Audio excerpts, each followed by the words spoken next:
welcome to Where's My Spinoff? This is our very first episode, and we are so excited. I am Corinne Kaplan from 2 seasons of Survivor and 1 season of The Amazing Race. And I am Britney Haynes from 2 seasons of Big Brother, a season of The Amazing Race, and most notably, a season of Traitors. Another loss. Yeah. Yeah. We are 2 very big losers. I've lost several $1 million at this point. But this is not a financial podcast, despite the obvious Definitely nature of 2 reality show stars. We have gotten together because obviously we feel that it's rude that no one has offered us a spinoff. We just have a lot of things that we want to discuss. But the first thing that we'll discuss before we get into all the fun, different, foibles that we've been involved in and gossip, pop culture, all the things we want to talk about, you must be wondering why we decided to do this, particularly with each other. So I think that's a fair question. Yeah. We met on The Amazing Race. That's something maybe people realize. But we also fell in love on The Amazing Race. We decided, we thought. Kindred spirits. Kindred spirits. I mean, so we sort of went through the same process, I'm assuming, in preparing for The Amazing Race. So I'm sure you know this, Corinne, as you've lived life, as have I. No one watches that show. No one has ever in the wild ever once said to me, oh, weren't you on The Amazing Race? No one has ever said that. Not a single time. Never. So much so that I now, when I introduce myself, if I say that I was on The Amazing Race, they're like, oh, and I'm like, yes, and I was a finalist, because it's not. No one's fact checking that. You might as well just write your own reality, because no one watches it. And everyone knows of it. And everyone, if you say you're on it, everyone will immediately go, oh my God, I want to go on that show so bad. I should go on with my brother, or I should go on with my cousin, or I have this, my husband, we would be so amazing. Everyone knows what it is and they say they want to do it, yet literally no one watches this program. It's CBS's bottom of the barrel program. And in fact, it's hypothesized that potentially they brought on the Big Brother Survivor contestants to try to do a little ratings boost, was our purpose. That's correct. And I it's so funny because that is the first question as soon as I say I did The Amazing Race, despite me clearly knowing that I gained, 25 more followers on Instagram for that entire season. Yeah. Mm-hmm. They're always oh my God. I might have lost followers, as a matter of fact. I'm not sure. I would have to go back and look, but it definitely didn't add anything substantial to my portfolio. No, but 100% of the time people are like, I've always wanted to do that show with my husband or my brother, right? And then I'll immediately go, oh my God, yeah. Do you guys get along? And they're like, yeah, we're super adventurous. I was like, nobody wants to watch that. That's not interesting. So you're not getting on. Do you watch the show? Never. Clearly not. It will never happen. So we both are asked to do The Amazing Race. And for whatever reason, we were like, that sounds like a really good idea. I bet my skill set is going to be put to such good use on this program. Mm-hmm. I am particular with my 5'1" stature and complete sedentary lifestyle at that point. Was yeah, duh. I've got a great shot at that mill. This sounds like an amazing idea. So we both accept this offer to compete on The Amazing Race. And I still remember the very first time that I saw you was whenever they brought us out. We had to go to a safety briefing. Mm-hmm. And that was the very first time that we sat in the same room and were able to size up the competition. And so I remember sitting down and looking over and recognizing you and Eliza both and immediately being like, oh, great. Some people we can work with, some women who we can definitely get along with and go through the game, because I'm looking around elsewhere and the other Survivor teams. I'm like, I don't know. I just didn't have any sort of a rapport with them and really didn't have any confidence that there would be a potential alliance there. But when I saw you and Eliza, I definitely was like, okay, great. That's at least one team we can work with. Well, when I saw everyone gets marched in, and I don't know who anybody is other than the Survivor people. And so Elise is writing down on a notepad in front of me. And I was like, what about those 2? And she just writes moms. And I was like, oh, we'll beat them. I genuinely was we were both practicing over and over again what our faces would be like when we won, what we would say when we won. Like, because Franny, one of our friends, is very into manifesting. And I was like, all right, I'll play along. And I was like, as people walked in, I looked at Colin and Christy, by the way, and was like, well, we got them beat. Like, I didn't think, I am so bad at that I genuinely thought Art and JJ were our hardest competitors. I mean, truly though, because they were former racers, and I didn't recognize Colin and Christy. I recognized Tyler and Corey, and then I also recognized those two because they had been on a season with Rachel before, and I had watched the season that Rachel did. I didn't watch very much Amazing Race, but I had watched Rachel's season, and they were on that season. So I recognized them, and I did think like, oh, they're going to be super competitive. I still would almost maintain to this day that it's kind of a fluke that they weren't. Like, I'm not sure how that happened entirely. Because they are a good race team. Like, they truly are. They made it to the final 2 once. So how that even happened, I'm not even sure, but it's neither here nor there. I looked around and was just like, okay, those two, I think we will be able to work with on race. Out of everyone here, I think we'll be able to work with those two. That was my first impression. Okay. Well, I also, fun fact about me, when I went on Survivor, when I got cast on Survivor, that's when I started watching. I had never seen an episode. And then similarly with Race, I had not, when they, like, this is the thing, when they called me to tell me they're interested in putting Eliza on Race, and it was like, it was nice. It wasn't like one of those processes where there were a ton of people that were whittling down. They basically were just like, this is yours if you want it. And I immediately was like, yes. Well, first I said yes before they told me who my partner was. And then I thought, well, it's going to be, it's going to be Max, the guy I have a podcast with, or it's going to be Malcolm from my like, obviously. And they're like, your best friend, Eliza Orleans. And I was like, huh? And I was very confused, but I was just like, yes, I have to do this show. Then I went and watched as much as I could in the 3 weeks we had to prep, but it's not like I understood anything other than, it's my understanding you have to be able to fly and then run with a backpack. And that just wasn't enough. It didn't cut it. And drive a stick. Did you learn how to drive a stick before you left? Oh, each of us spent $2,000 each learning, because stick lessons are so expensive because you're ruining that person's car. And then to do them in Los Angeles or New York City. Yes. Ruining the car. I also learned how to drive a stick just to go. And then that was never a part of our race experience. I think they did do it later in the season, but you and I, we didn't make it that far. But yes, I was like all in. I was like, I'm going to have the gadgets. I'm going to have all the gear. I lost money by the time I made the investment just in 100%. The equipment and the backpack and all of the things. I definitely lost money on the whole deal. But followers and money. You got the experience of being sequestered for. Yes. Do you remember pulling up to that? For you, it must have been even worse because you were living in LA at the time.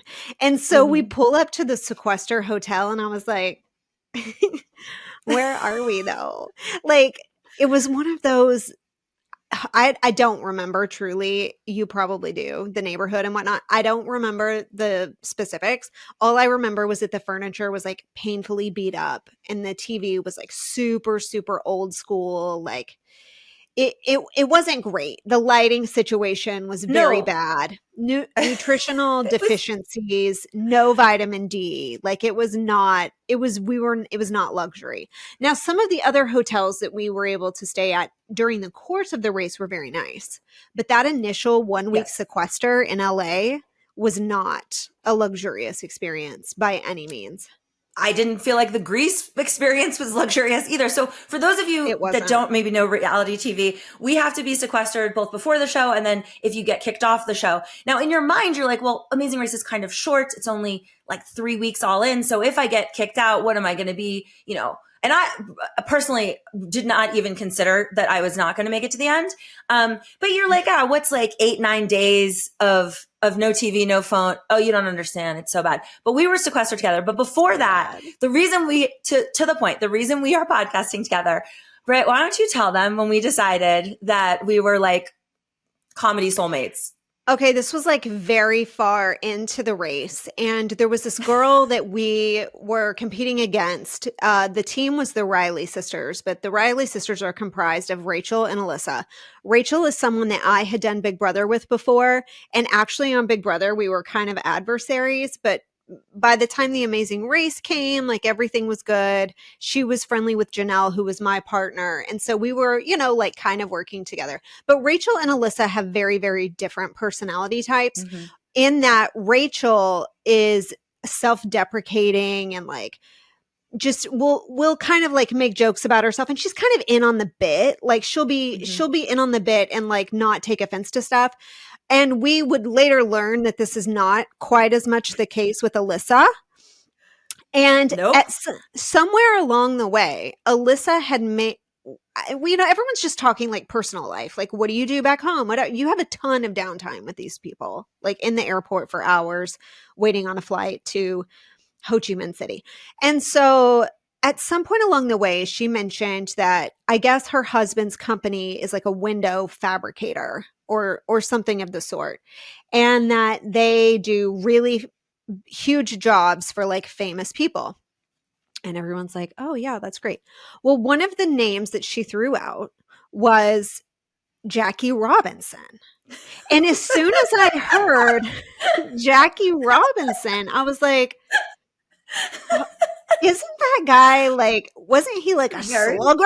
Like, wasn't he like some sort of an important fixture in baseball history, but like from like the 30s or something, like forever ago, But I just like clocked it and didn't say anything about it at the time. So I was with you. We were on a flight to, I think, Paris, and we were just feeling stupid and giddy and just like making fun of everyone and everything.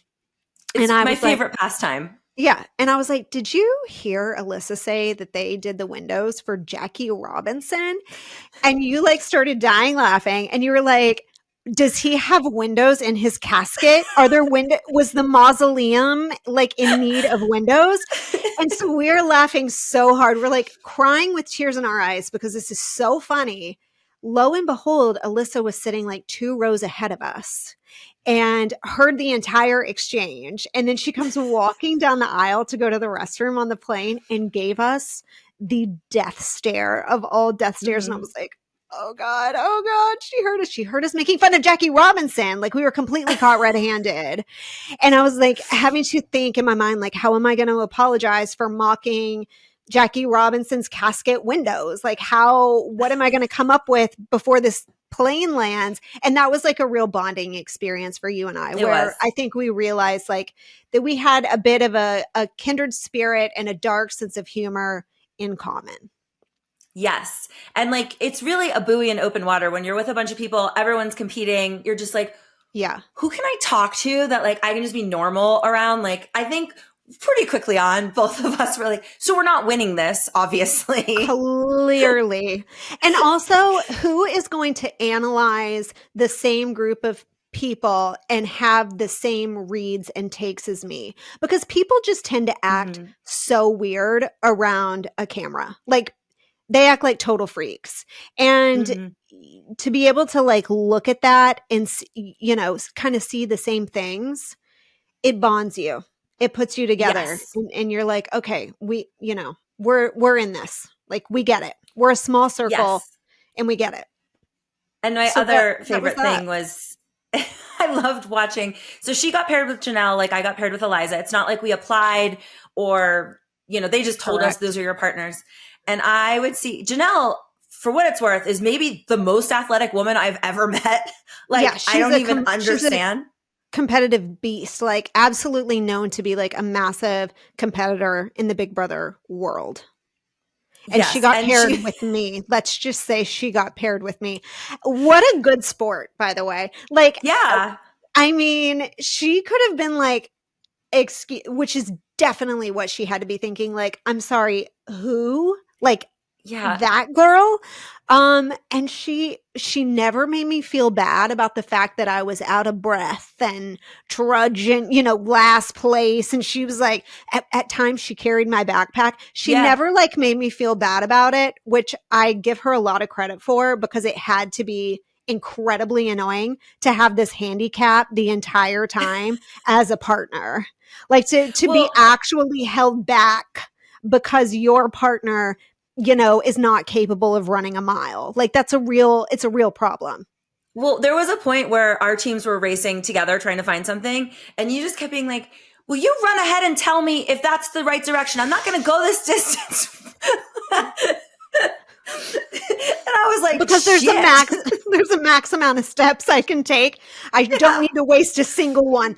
The same way that I won't spend $1 on water if I can find a water fountain. I'm not going to use a step in the event that it's going in the wrong direction. So you go ahead, figure out if that's the correct way to go. I'll wait here. You give me the signal.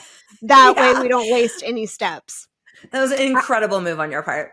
I was not physically prepared for that at all. And especially back then, because my youngest daughter, I had 3 kids in the span of like 5 years. And my youngest daughter was a year old when we filmed that. She turned a year old like right before we left. I mean, my body was like a wreck, just the laziest, most sedentary, probably worst physical shape of my life. Granted, how long ago was that? 7 years ago, I think. It was 7 years ago that we did a race. Yeah. So today, would I do better? Probably, but not a lot. Like not even at like peak, capability, it's still 5'1" me, like running around with a backpack that weighs 10% of my body weight. Like it's not an ideal situation. It's not something that's designed for me to succeed in. It's just not. Listen, I'm not athletic, but I have endurance, and I was completely ass out on like so many things. I was like, I couldn't find directionally where any of the clues were. Like I was so bad at this game. But anyways, that's all you're going to hear about Amazing Race because we didn't last long enough to have any more stories. Not only that, but it also, like I said, no one watches it. No one finds this interesting. So can we get to like the good stuff? Yeah. Because no one watches Amazing Race, so no one cares. They're like, yeah, we don't need to know your logistics. Let's move on. Okay. Well, now that we've spent 20 minutes going into that, we're going to do a lot of different things over the course of these episodes. We love talking to each other. We like making each other laugh. We hope we make you laugh. So we'll cover all different things. But today I brought some things to the table. So background, I am painfully single, still 27, but very single. Yes. And Britt 27, forever 27. Yes. Britt is married to a man that is obsessed with her and has 3 children. So true. You got married at 23, right? Yes. I got married at 23. It's a tale as old as time. We were high school sweethearts who parted ways for a certain amount of time, came back together, and we've been married for like 13 and something years ish. 3 kids. In deep, full codependency level here. Like neither of us willing to go this alone at this point. Really nothing can be done until the kids leave the house that could ever drive a wedge because it's just too hard of a lifestyle, together for necessity as much as, true love. It's both. It's really both. Okay. It's a time-honored love story. Yes, absolutely. It really and why don't you tell the folks what cool area of town you live in? Well, Corinne, I reside in a little hot spot. It's a very desirable locale. It is Oklahoma. You may have heard of it. We've given you several greats. Carrie Underwood, Garth Brooks. You're like a poser cowgirl, so you're actually probably semi-jealous of my lifestyle to be if full transparency were allowed. Yes. I am like a little stolen valor. I act as though I come from Oklahoma. Yeah, you do. And in reality, I come from Fort Lauderdale, Florida, but I live in Denver, Colorado. And we thought it would be love fun. a saloon. You love Mm, a 90s country dance floor. You love a line dance. I follow you on yeah. Instagram. I see you Yeah. doing the whole thing. You would be so happy to take residence with Blake Shelton. And I've just been Yeah. able to accomplish that dream. I've lived here for 13 something years and I'm not from here. I'm from Arkansas. Moved here whenever we Even got better. married. Even better, right next door, right next door. And I never really thought I would live here forever, but I just did for I don't know why. I don't know why. I just still live here. It's weird. Didn't plan on it. Thought it would be Well, temporary. I live in Colorado, and I have to date in Colorado. And I just thought it would be fun. We're going to open today's show with, I have 2 dating stories. So basically, to learn about me is to know that I swore off dating apps in January when I turned 1 year older, and I decided it was too old because it was the 10-year anniversary of being on Oh, both Hinge and Bumble. 10 years, okay? oh, I am their yeah. number one supporter. Like, you don't even need bots because Corinne is always on this site. I never got Uh-huh. off. So I was like, this is really sad. And so I canceled Bumble, but then I didn't cancel Hinge. And then I just kept swiping. And So now when I'm you just canceled openly. though, was your mindset like, since I'm canceling these apps, I'm going to what? I'm going to meet people the old fashioned way? Like what was like the mentality? What was the game plan going forward? No, I'm smart enough to know that like you're not going to meet somebody in the wild. Really, I just decided that I'm going to be an old maid. Like that's just I'm not. It's better than being an old maid that's still on the fucking dating app, right? Okay, So fair. in 10 years it didn't work out for me anyway. And listen, I have amazing stories from dating and things like that, which we'll get into. But I kept Hinge. I told myself I kept it because there was one guy I was talking to on there, and I was like, yeah, Mm. let me not delete it just yet. And then I just never deleted it. So very hypocritical over here, but I'm still on Hinge. So you're I still on might, Hinge, but that's your only dating app now. Like that's the only one. yes, Now, yes. why would you delete Raya? Weren't you on Raya at some point? Bitch, no, I was not on Riot. I have Oh. 28 recommendations. Like they will not accept me. Oh, I know, really? but yeah. And I heard that they don't like reality show people. So Eliza got on, but she's in a political Oh, lane. But like oh, I famously, see. Hannah from The Bachelorette, that chick, she famously came out and was like, they wouldn't accept me on Raya. And she's literally The Bachelorette. And she's like, it's because they don't want reality show people on there. So there's I some. see. So I got to run You from know, Manhattan DA, you see, to get well, my ass I on was going to Raya. say we have to make this like a short-term goal, but I think that we could take several avenues. I don't think it has to be politics. I think potentially could you be a local thespian? Are you I'm going to willing to a. do community theater? Because we could lean into your acting chops. Oh, And do you then, think? yeah, you already probably have like a bit of an IMDb resume from the reality side. But so if Mhm. we padded it with some like acting gigs, or could you maybe get a commercial? I don't know. I'm just thinking that if we could like front end with actual work, like real art, Mm. then that's your in, because it looks like you have this extensive resume and they're not paying enough attention to realize that it was actually founded in reality. Okay, guys, you heard it here first. I'm going to become a thespian. A I don't know thespian what community or an theater. author. Can you write a pamphlet? You can Yes, definitely write a pamphlet. You could probably write so many pamphlets and then just I've have those got. published and then boom, you're an author. It's not even hard anymore. Every single pseudo celeb who puts out a book, they chart all of them, every single one of them. So I feel like your pamphlet will do well. I have reason to believe. I really like that you don't have the confidence in me that I'm going to write a book, but I could write a pamphlet. Like I could write a pamphlet that goes into the doctor's office when you're waiting Yes. for Yes, treatment. and frankly, there are a lot of PSAs that you need to be putting out there anyway. It's for the Hmm. greater good. It touches a little. It's an impact move. Okay, it's a little bit of Yeah. philanthropy. You're helping the world, and then also you're getting on Raya. That's the real goal, because I feel like the stories from Raya would be Well, absolutely peak listen, possible options here. sure, they would be, but Raya will kick you the fuck off the second. Like you can't screenshot. Like it's Oh, very. really? Yeah, I couldn't podcast about it. I mean, I would, but I would definitely get kicked off. Okay, so let me give you 2 good dating stories. Okay. All right, let's First hear one, it. out the gates. So I went to an outdoor like concert in like a parking lot basically of a brewery for their 1-year anniversary. And Okay. I was there with my friend. Her name is Elise, and she is half Japanese. She calls herself a Wong woman. And I love her. She's a terrible wing woman. Okay. She's not very good at it, especially the more she drinks. So she sees like a 6'5" guy. He's really hot. And she's like, oh my God, you have to talk to him. You have to talk to him. I'm just trying to get her off my fucking nutsack because I don't want her help in this. And I've already identified this man. Okay. He's very hot. Obviously I saw him, and it's not a huge, it's like a parking lot brewery thing.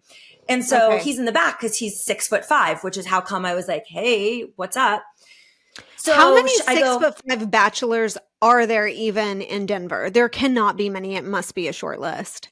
Like, I have for dated you to all of spot them. one. Yeah, exactly. I mean, for you, Just wait. so people probably don't know this, but that's your minimum. That's like your minimum height. If you're a short king, earmuffs for a second, because Corinne will not consider anyone under the height of 6'5". If you're a male and especially if you're a man under 6 feet, I can't see you, like, period. I literally can't see you.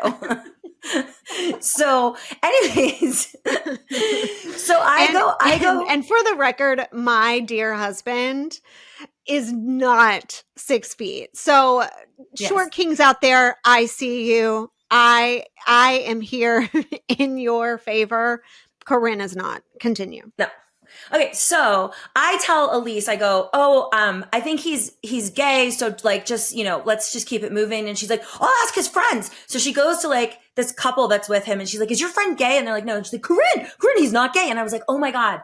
So I end up like, I'm not that close to him, but I'm somewhere near him. And he comes over to me, and I was like, yes. So we start kikiing, and like we're listening to the music, we're hanging out. Now we're like booed up for the next 2.5 hours. We end up making out. Like it's going very well for me. Okay. Yes. And he's younger for sure. I'm not like, he's like 7 years younger than me. But at the time I noticed he's younger, but also the competition. I am the oldest person in this entire place. Okay. So I'm thinking, wow, I really did a thing. I got this guy, right? Like, and I didn't mention this part. He's Colombian. So he's like extraordinary. Okay. Right. He doesn't look like the other guys in Denver either. So, all right, I'm all excited. And now we're parting ways. Everyone's deciding like where they're going to go because this concert thing has ended. And I'm trying to make sure that I end up going where he's going, but I have a group of friends too. And so I'm like, I start to panic. Like, I need his phone number. What if I never see this guy again? So I go over to him, and I'm like, because I'm talking to my friends, he's talking to his. I was like, hey, let's exchange numbers. So if we lose track of each other, we can definitely like, see each other some other time. And he's like, yeah. And he goes, oh yeah, I don't know. Yeah, sure. And I'm like, why is he acting weird about this? And so we're talking some more, and he's like, it doesn't matter because I'm going to go with you and your friends. I'll just go wherever you're going. And I'm thinking, okay, but like we should still exchange information. Yeah. So he's holding his phone. He has a phone, because that was my first guess, is like, is the breakthrough going to be that he doesn't even own a phone? But that's not the case. You see it on his person. He has a phone, and he goes into his phone, and I was like, I just snatch it from him, and I could see the look on his face is like a look of like disaster. And I'm like, oh God, it's probably his screensaver is his wife and kids, or, it's like something like that. Yeah.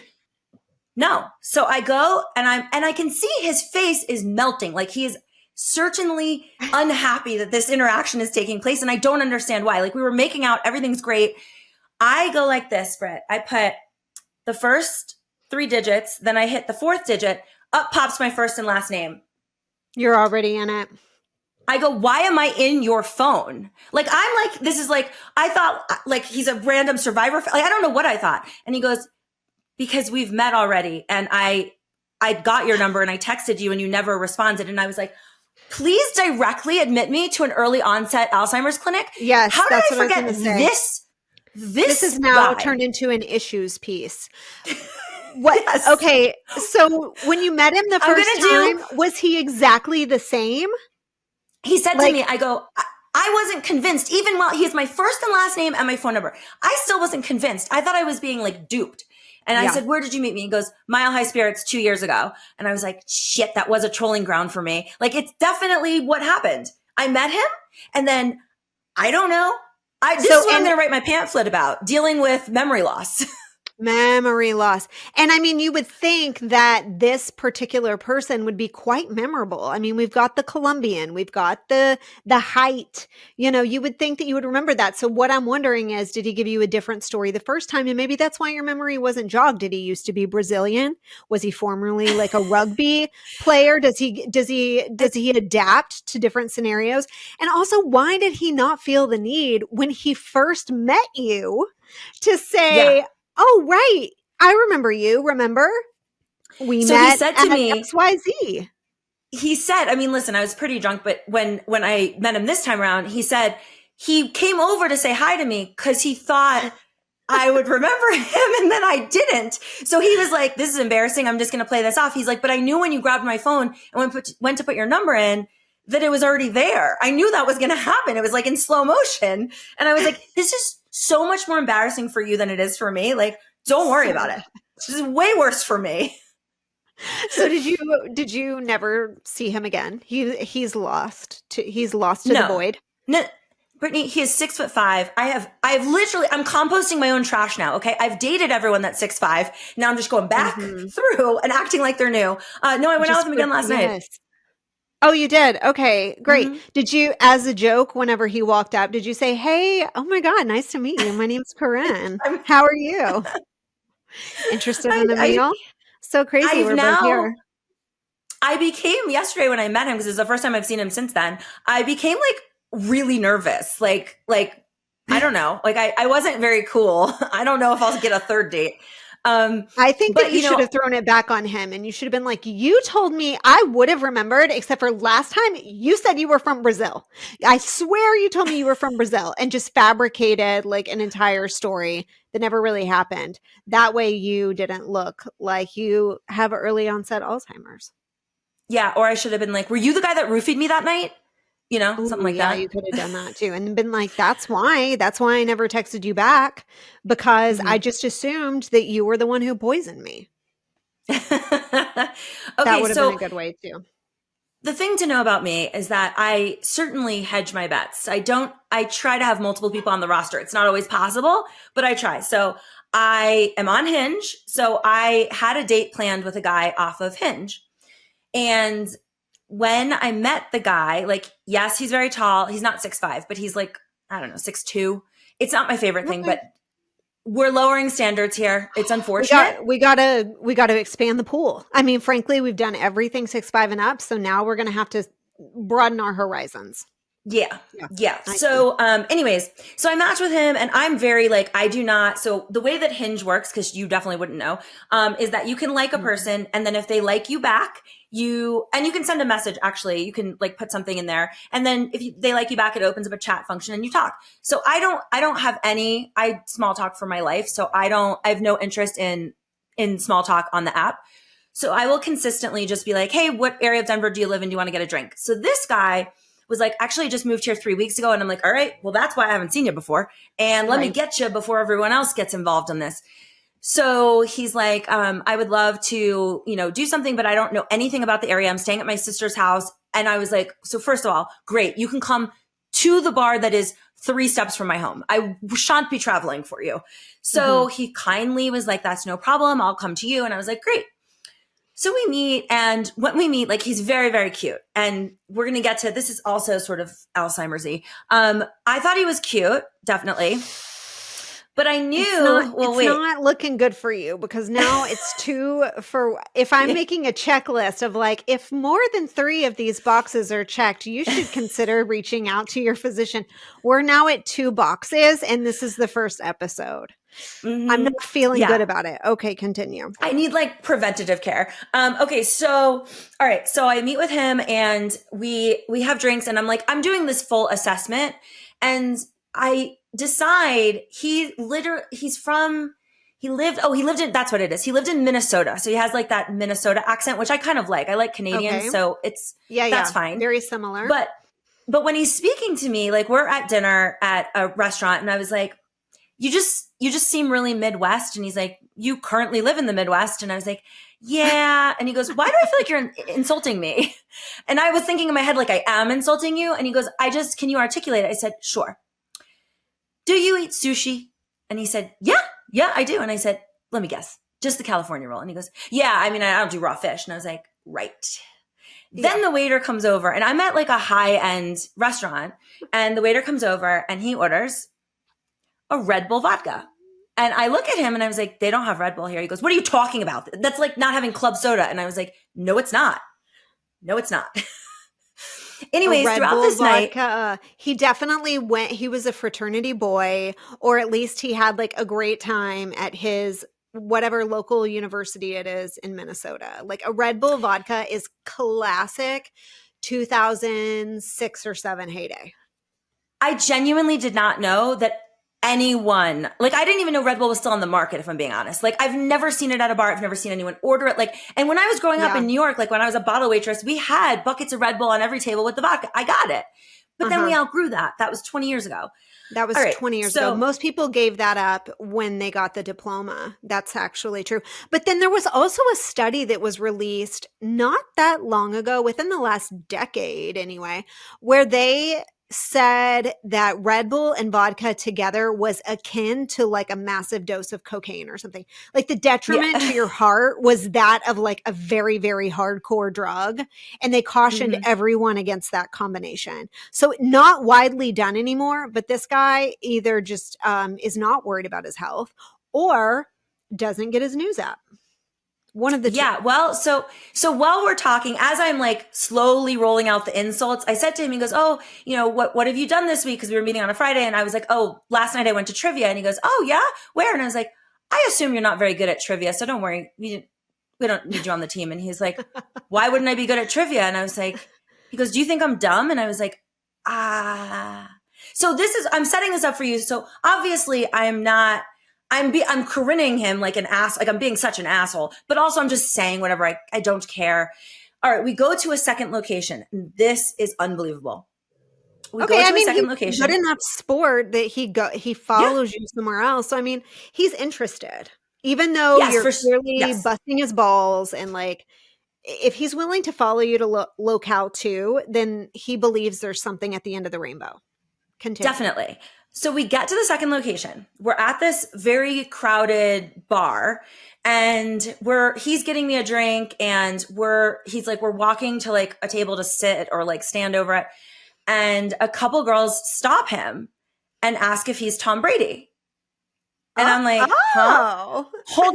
So now I go, what the fuck was that? And he goes, it happens all the time. I don't know why people think I look like Tom Brady. And I go, what the fuck? Now I look at him. This is where Alzheimer's comes in. This man looks enough like Tom Brady that people stop him. He's that hot. So I've been calling him Timu Tom Brady, and he's still on the roster as well. Oh my God. So, and you're not talking about court sketch Tom Brady. You're talking about Tom Brady in the flesh at his peak on the cover of GQ. You're talking about the roast of Tom Brady, not courtroom sketch Tom Brady, which was a very unfortunate thing. So I just was like, oh my God, now I like him. I want to date Timu Tom Brady. How old is Timu Tom Brady? Actually, that's the other thing. He looks so young, but he's not. He's like 41, 42, something like that. Oh, okay.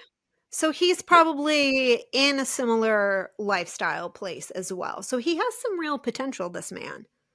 And I mean, if he was able to tolerate some ribbing, then I think there's some, there's potential there. Correct. He gets a spot on the roster. Yes. Okay. Very good. Yeah. And how long is the roster at this moment? It was 4, and 2 of them dropped off, and they were the 2 richest ones. One of them, he said to me, he has a house in Texas, and he was like, I go, oh, do you go boating on the lake? Do you have a boat? Because like my family has like a tiny ass little boat that we water ski off of. He's like, yeah, the boat's kind of small though. There's only 1 sleeper cabin. And I was like, sir, if you can sleep on your boat, 'tis not that small. If you can sleep on your boat, and not because there's been some sort of an emergency, not in a pinch, but there's actually like a residence there, like by intention. That's the next bathroom level. A bathroom on the fucking boat, Brittany. That's a fucking legit boat. And that guy disappeared. I hope he's dead. He's not. He just got married. He either got married or got found out. Well, here's an interesting thing about him. I did some digging, and when I saw on his Instagram that I saw he had like a 3 years sober chip, and I was like, ew, I hate that. I hate sober people in general. And then I also hate that you have to scream it from the rooftops if you've done the thing. And so I was very hesitant to go out with him, but then I went out with him and I was like, oh my God, he's so hot. And then when we got to dinner, he pointed to the menu. I got there first and got a drink, and then he pointed to the menu. I got an espresso martini made with decaf because I didn't want the caffeine. And he goes, I'll take this, but with caffeine. And I was like, oh, he's drinking. That's amazing. Like, this is a great story. Like, I hope this is his first drink. I'm so happy that I relapsed this man. What a victory. Yeah. I mean, this is a real fight to get someone to break 3 years. That's huge. I thought so. And then he goes, after the espresso martini, he points to the menu again, and he ends up with a cucumber margarita. So now we're 2 drinks in, and I'm like, I can't wait to see what happens, because obviously something happened in the past, or he wouldn't have had to be sober in the first place. However, when we get to the next spot, I start bragging about how they can smoke any cocktail, which is incredible. The smoked Manhattan, the smoked old fashioned. And he's like, oh, I have to be honest, I don't drink. I was like, yeah, you do. Turns out that fucking establishment has a non-alcoholic drink list. And on there is an espresso martini. So this fucking guy got iced coffee in a martini glass, basically. Yeah, he did. He had Starbucks. I'm currently right now on a date drinking alcohol. Yeah. in the same way that he was. Yes, exactly. Cheers. I bet that he either found love or got found out. It's one of those two things. Like, it's possible he had an entire other life in Texas. He was already a whole family, a whole crop. Yeah. I mean, he was divorced and he has 3 kids. I don't know. He was such a front runner, man. I was so into him. And we went on 2 really good dates. You could never long-term be with someone who didn't drink, Corinne. Like, that would never work in the long term. That was always a one stop. There was no trajectory here.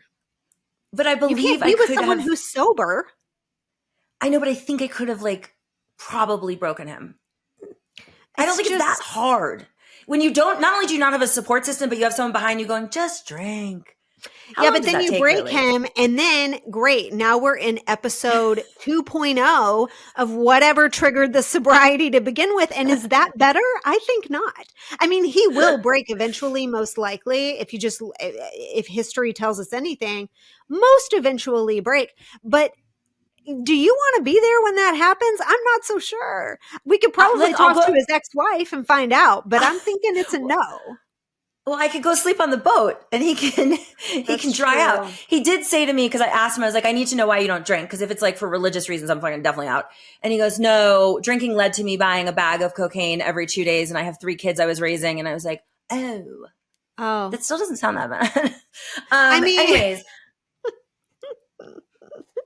I realized that we're running out of vicariously because I have not been on a date, in a decade and a half almost, or maybe only truly, unless you're talking about getting a babysitter and my husband and I go out for a meal, that does happen once in a while, but hardly with the same level of excitement that you are meeting these randos and re-meeting them and meeting them again, with fresh eyes the second time. That's what I'm here for. So you can get a taste of the good life, okay? Of what's happening. So that I can live vicariously through your singlehood. Yeah. You're welcome. I have other things to get to. So I don't want to miss. Should we do emails? We actually already have an email. I'm very excited. Okay. No sooner than I set up the email account, which is, by the way, WhereIsMySpinoff at gmail.com. We will be taking your emails. We will be reading them, discussing them, giving bad advice, etc. Whatever you feel the need to send, be it a story, be it a question, send away to your heart's content. WhereIsMySpinoff at gmail.com. And we actually have our first submission. Very exciting, by the way, that I credit you, Corinne, because this came in within minutes of us. So just to be clear, we have We have one other email that I got directly into my AOL because we didn't have the Gmail set up yet. And I went to one of my favorite patrons, Cam, and I was like, don't you want to ask me something? And he's like, yeah. And I was like, well, I have a podcast now, so ask me. So we have 2 emails. So you read yours first, Britt. Great. Okay. Well, this is a question for you. And I could skip the flattery on the front end, but I won't because, you probably want to hear it. Corinne, I've been listening to you since the ATF days and heard you tell countless stories of putting yourself out there, making the first move, etc. With how stunning you are, I know you don't get rejected often, but I've heard you say that it does happen occasionally. This leads to my question. How do you get over the fear of rejection? I'm a confident guy and I know my worth, but I let the fear of rejection hold me back sometimes, especially when it comes to approaching women. Any advice is appreciated. Yeah. Okay. I don't like being rejected just like nobody else does. And I do put myself out there more often than a normal person. But I also believe very wholeheartedly that girls that approach boys get further, even if they weren't like good looking enough to do the approaching. Like just the act of like doing that as a woman is helpful. Men approaching women is different, right? Like I can approach somebody at the gym and it's not that creepy. Yeah, exactly. Men always have to be considerate of the creep factor. Mm-hmm.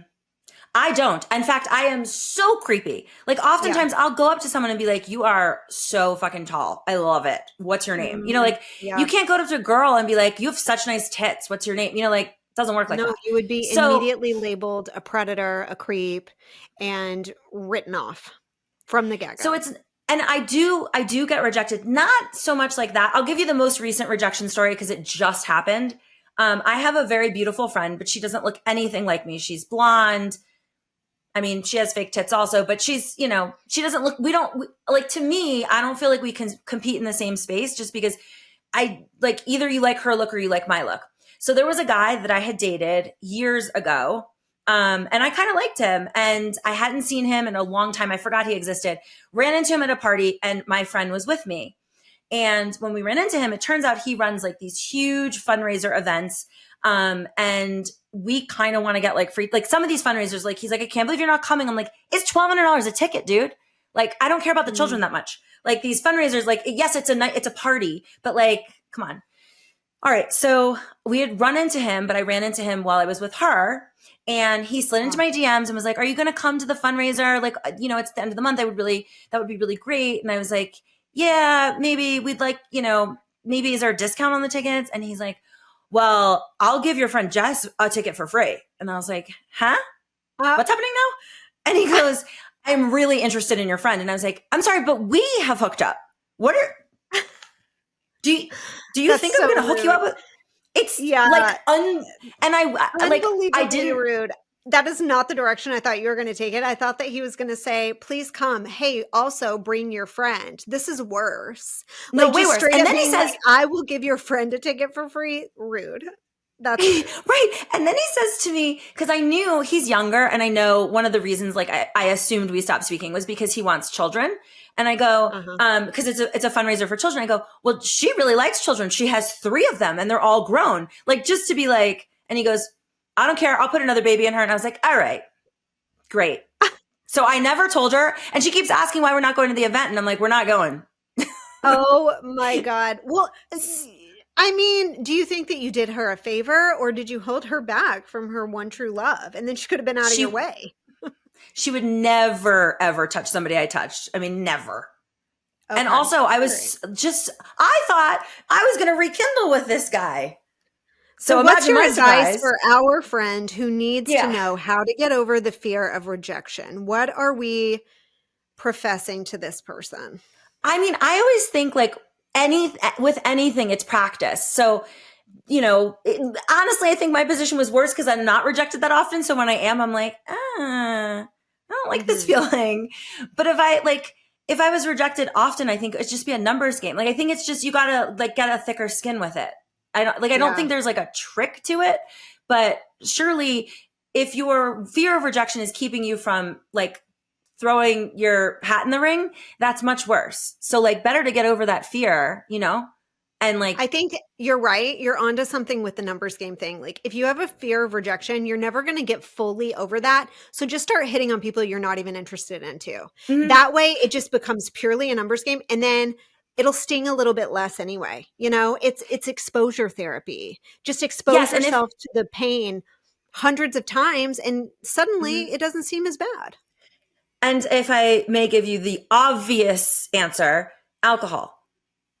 Alcohol. Mm, Just if you're fear of rejection, just get a little sauced up before you start hitting on people. You won't yeah. care that much. I don't. I'm sure he's not, but what if this man is a total creep and we just gave him the advice to just creep on people more, you know, and we've just put the public at higher risk via Mhm. advice. This is a good time for us to read our legal disclaimer, where we tell you that we're not responsible for the consequences of any actions that may arise from taking advice on this podcast. Thank you so much. But I will cover the results of whatever happens in your assault charges, and hopefully we'll get in TMZ. Yeah. I mean, how else are we going to get this podcast off the ground without some kind of Oh my God. salacious? We need a scandal. We need a scandal. And you know what? You're the perfect mechanism for a scandal because again, you're living the single life. You're Mhm. fast and loose and free, okay? All we have to do is get you hooked up with the right person at the right time. Boom. It's preferably breaking up a happy home. Preferably. Oh yeah, yeah, Like yeah. Well, always and preferably. that way it just, I mean, the attention will be on another level. So where could we potentially get you in? Who are you aware of in the Denver area that we could somehow track down and try to make this happen? When Eliza was on Raya, I made her look in Denver, and there was only one guy, and he's a fat musician that you're not going to know. It's Nathaniel Rateliff. And I slid into his DMs, even though he's not attractive. And I was like, hi, I'm not on That's Raya, not but my gonna friend do it. is. No, it's not. No but one's heard of that guy. But this is my point. She was on Raya, and she's like, there's only one person in Denver on Raya. That's why Raya is not like good. such a weird app to me. I don't know, but let's get, can you guys write in if you know of a celebrity that lives in Denver? And like Lindsay, I know you're going to write in about a Bronco player. No, we need something way like That's not going to work either. We need someone who's not in the controversial. public eye, like very in the public eye, and also in the public eye known to be a great, brilliant husband and father. You know who I always thought was hot? Joel Osteen. That Do you would know be who that is? very salacious. I know. I don't think he lives here.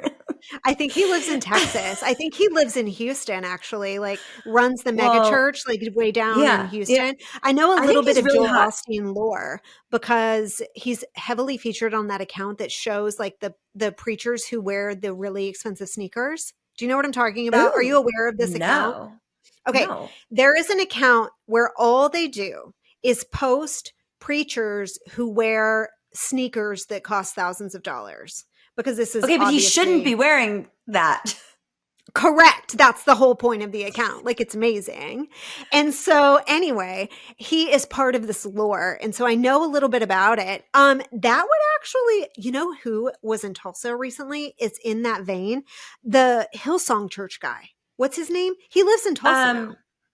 Shut up, You know really? who- Yes. Um, He moved here to be a preacher at one of these churches in Tulsa, and he works out at the gym with one of my friends. She has seen him multiple times, and he hit on her friend. Whoa. Her friend who shall not be named. Yeah, but what's his name? I don't even know if he's still married though, so it might not be salacious. I know, but he's weird. He was the Bieber guy, right? He was the Bieber guy who had the Hulu documentary, and it was like a whole thing. He's Yeah, that guy. trying to He's in- rebrand. Hillsong Well- Church pastor? What do you call him? Yeah, I think pastor, whatever. He is in Tulsa now, confirmed, been seen. Maybe- Now it may have is it been a while Carl? since she's on. Is his name Carl? Carl? I need a picture. Yeah, what's I'm his name? so bad at using the internet. It's unbelievable. Okay, we're Oh, gonna move you know on what? to You don't ask Google anything anymore. You only ask Chat GPT. yes. I have They the know paid version. Can you everything. believe it? Oh, you do? How much is that? Well, Do I need that? my brother, it's fucking $20 a month. My brother got it, and then I'm on That's his a account. I would lot. never do that. I thought Yeah, so. that's I expensive. thought it was gonna be like $4 a month. No, 20. isn't his name like Carl Lentz or something like that? Yes, I think that's him. I think And he that's wears like him. glasses. He's not as hot as Austin. But the Okay, other one well, that's got whatever. like, there's one that has like Marfan syndrome. I don't know if he's church or he's just motivational. Robbins, something? Tommy Mel Robbins? Robbins. No, Are you no, talking no. about Mel Tony, Robbins, who wrote that book? no, that's a woman. Tony, and by the way, she's no genius. Let them. Oh, that's your big fucking, that's what you came up with? Tony Robbins, that's a man. What did Yes, Tony Tony Robbins Robbins. do? He's motivational. If you fucked with him, he's you a could probably get. motivational speaker, But life coach, entrepreneur, author. Okay. He's 6'7". 6'7", Britney. This could work for you. I think he has a pituitary problem. He looks a little funny. Hence the 6'7". Most people do at that height. Oh, he's polarizing. Interesting. So okay, we're gonna maybe that would work. Okay, you guys write in if you have suggestions for me. I know he's a little like caveman looking. He's a little odd. Yeah. Early man. Yeah. It's a little bit early man. Cro-Magnon. Okay. I'm fine with it though. He's very wealthy and 6'7", so we're gonna forgive the facial problem. I am now going to turn to an email that I got where you get some compliments, and I won't skip over those either. Okay. Yay, thank you. Hello, friend Corinne. What a pleasure it is to have you back in my podcast feed. Life feels empty without you. Britney, from one fellow Arkansan, how do you say that? Arkansan. Oh, I would not you could have given me 15 tries. I wouldn't have gotten to that. To another, I'm absolutely obsessed. Day one fan over here. So this pairing is just a gay guy's dream. Let's get that out of the way. Yay. All right. So Thank you. From Cam. He says, I need some advice. I have this gentleman married with wife and kids, as they always are, who I met at a work conference several years ago when he came to town. We hit it off. He explained he likes some man time when he traveled, and I pounced. Each year, his company sends him back, so we meet up when he's in town. Now, how do you know your husband's not doing this, Brittany? Is he going on work trips and getting man time in? He recently came to visit for a week. Not that I know of. Well, you wouldn't. That's the purpose, you see. He recently came to visit for a week, and this time it was much more intimate than ever before. He wanted to take me to dinner and drinks, wanted to go and see a movie, wanted me to stay the night and cuddle with him. Then, as the week got close to ending, he started discussing flying me out to see him when his wife is out of the country this fall. I did not request this. He was pushing it. I felt this was rather bizarre behavior that he was not fully thinking through. So here's where I stand. Admittedly, I'm very attracted to this man. I enjoy spending time with him, but I have no desire to wreck a family or get in the middle of something. Well, that's where we differ. I know I should have thought of that before. I just want the sex because it's great and to draw a very distinct line to protect me from falling for him. How do I tell him I don't want to visit and we need to keep it strictly physical? Or am I now asking too much and just need to cut it off completely? Congratulations to you both on this new endeavor. Super excited to become one of your very first fans. All the love, Cam. All right. Oh, thank You're you, married. Cam. This is a perfect advice question for you. I am married, so let me just break it down for you. Family is already wrecked. Like, his wife is not going to be less gutted by the fact that you're not willing to go on fall break than she is by the fact that you've been boning for the last 2 years anyway. Like, it's not going to make it any worse or better. The family's already ruined. The family's already wrecked. So nothing that you can do from this point forward is going to wreck it more or less. So I think that we can take that out of the equation.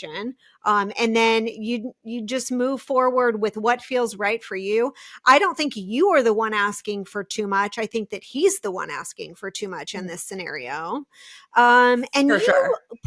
And it's probably way more difficult for him, being that he's married with kids, to find someone. You seem like the bigger catch in this scenario. So you have less to lose, in my opinion.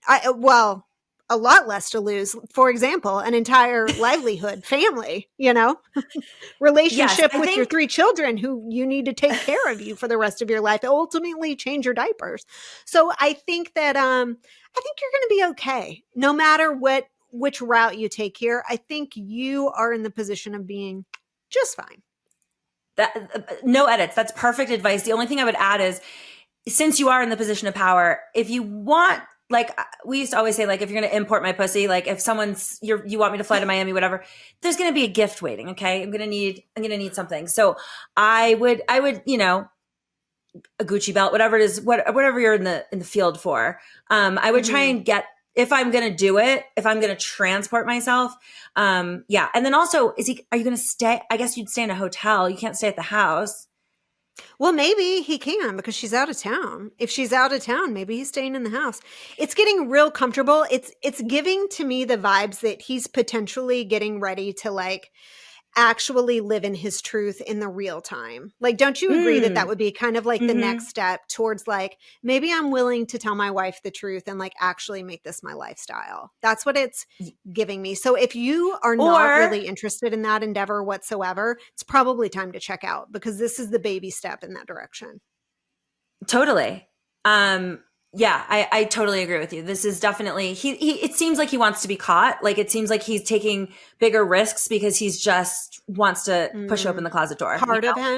Part of him wants to be caught, I think. Yeah. So you are in the seat of power, Cam. Whatever you do, I don't think this guy's going to break it off. I don't think that he really has a lot to stand on at this point. So I think you're going to be just fine. But please write in and give us an update to this. On that note, I have to go to a wedding on a Thursday at 4 p.m. All right, guys. Thank you for joining us on this very important first episode. Corinne had to make an abrupt exit, shall we say. And so it's left on me to thank you for joining us. Thank you for taking part in what is sure to be a good time.